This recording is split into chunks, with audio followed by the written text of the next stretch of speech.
People's Radio United. So you still have either in this country as prisoners, black people as slaves, or in Libya. Thank you, Mr. Obama and Mrs. Clinton. And you still have natives being murdered and having their land taken away. 241 years later. It started with this, and it continues to this day. Yeah, I had hope that it was gradually getting better, but it's clearly not. And now it's going to get a lot worse really fast.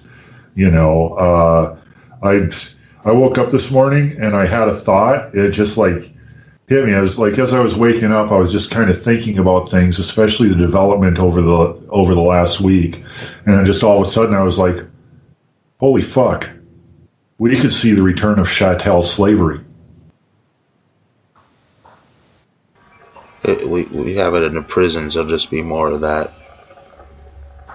One thing I am, I might say, grateful because yes, my ancestors fought tooth and nail to get us farther and get us closer to it on our path to freedom, closer to freedom.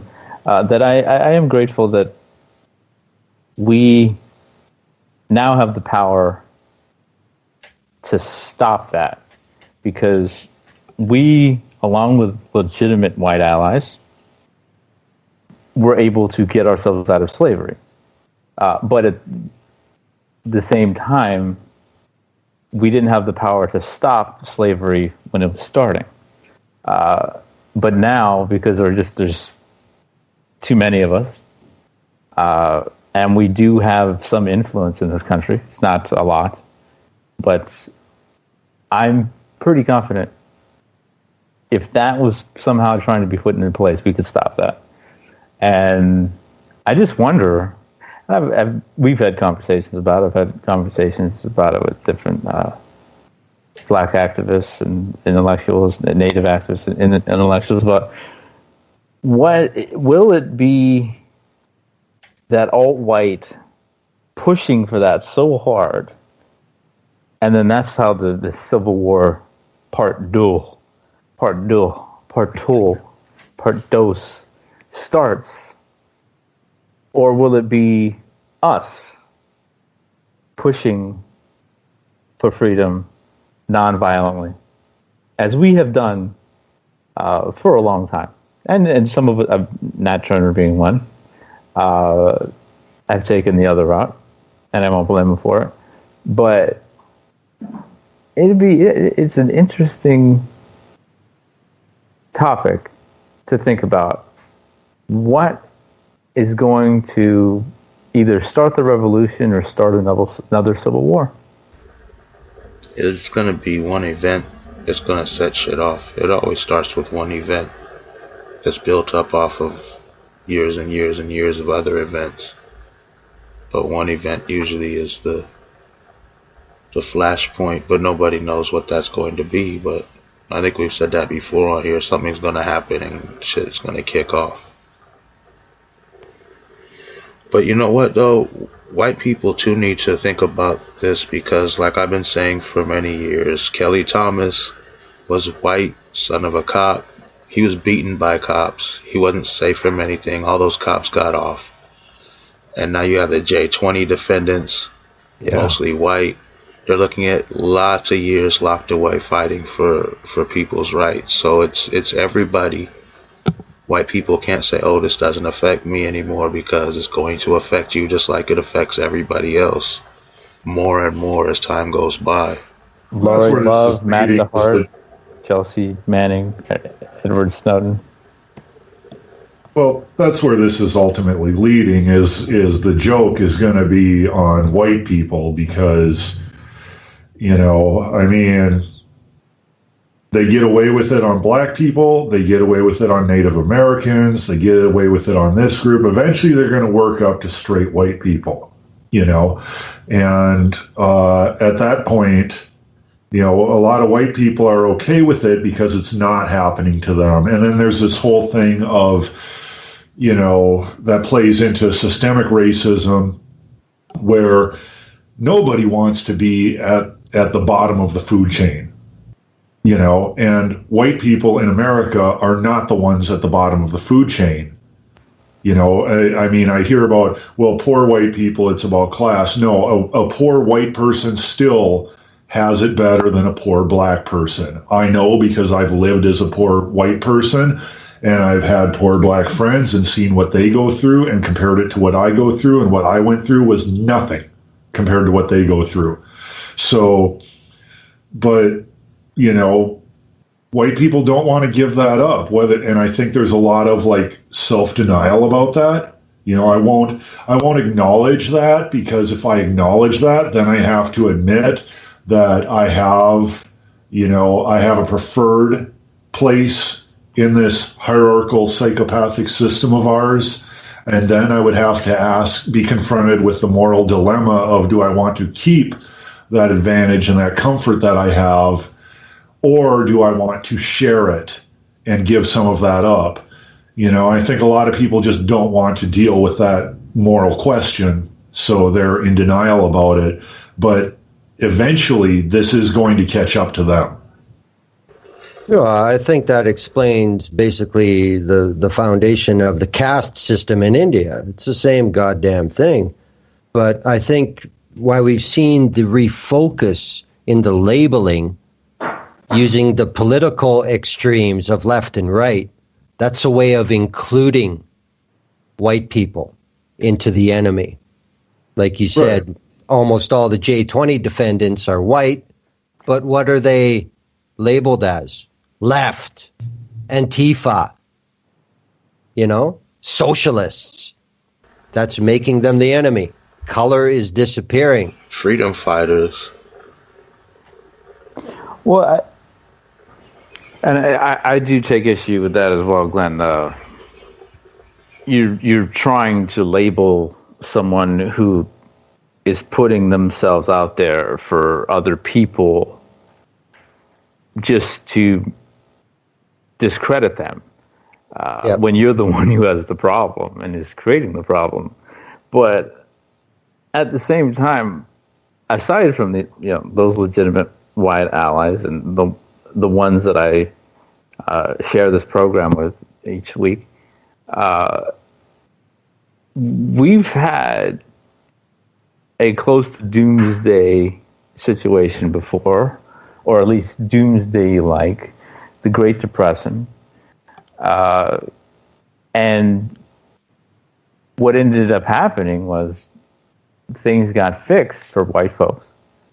While at the same time, there wasn't a huge uproar from white America for the people of color, for the people in the ghettos and the people on the reservation.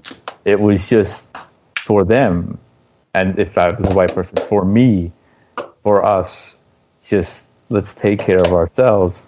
And that's one very depressing realization that I have come to with my own work, is that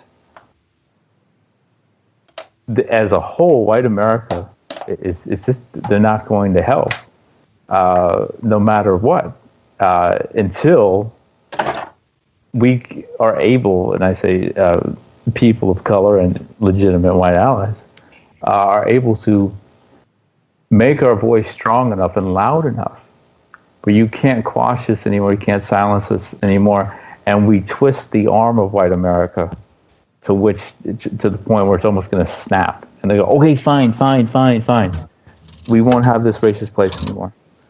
We see you. We can't hide from it anymore. You're putting it right in front of our face. Yeah, you're wrong there. You can twist their arm till it's about to snap. You have to break their arm off and shove it down their fucking throat, and they'll still be fighting you. Then you have to shove that arm up their ass, and maybe you might get somewhere. Just twisting their arm, I don't care how hard you twist it. As long as they still have an arm attached, These people are sick. These people twist everything against everybody that goes against them. Well, what I mean by that is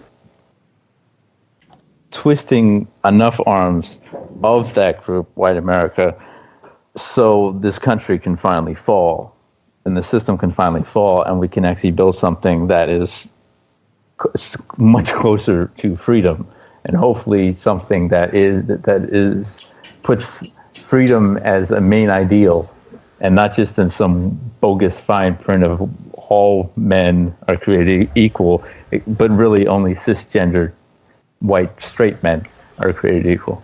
Because you're right. I mean, I don't see a peaceful way to make that happen. I don't see them being peaceful while you're trying to peacefully make that happen. That's right. Freedom is taken. It's not granted. Well, I think there'll be a little both either way. No matter which way the movement goes towards, as a majority, that minority of violence or nonviolence is still going to happen. So, I advocate for nonviolence because I've seen what we've been able to do with it. For my people, whether it be South Africa, whether it be the United States, getting us out of slavery, giving at least, well, our last, I guess, the last points of freedom, the last rights, I guess, that we got back in the 60s. Okay, so now the majority of us can vote. We can sit on the front of the bus. We can sit on the roof of the bus. We can sit in the back. It doesn't matter. But we're still in pretty bad shape. But the point is, I advocate for nonviolence. That's just my way. But at the same time, I will not blame any of us for taking the other route, because when the person and the people doing this to you continue to use violence without a conscience, you can't blame the victim for fighting back with violence. And I'm kind of paraphrasing Stokely Carmichael there. Absolutely. Yeah, and the people doing the violence are getting away with it.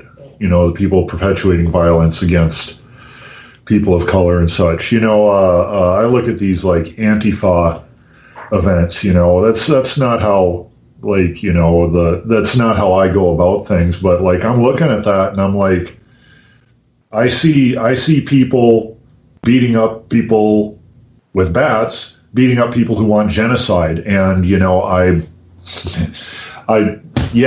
it's not what I'm out there doing, but the fuckers want genocide. Like, how is that wrong? Here's the thing.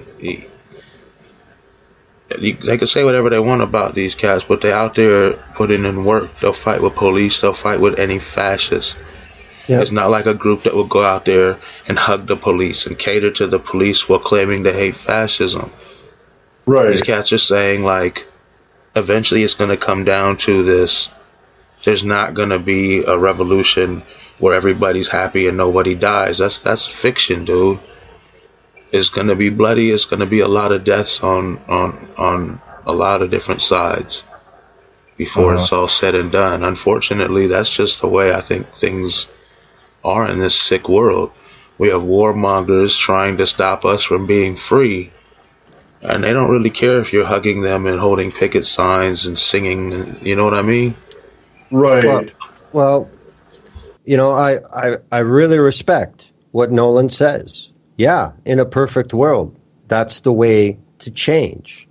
But I would just say that if you want to use the South African model, let's remember that the Afrikaners, the whites in South Africa, were a absolute visible minority, like to a very large degree.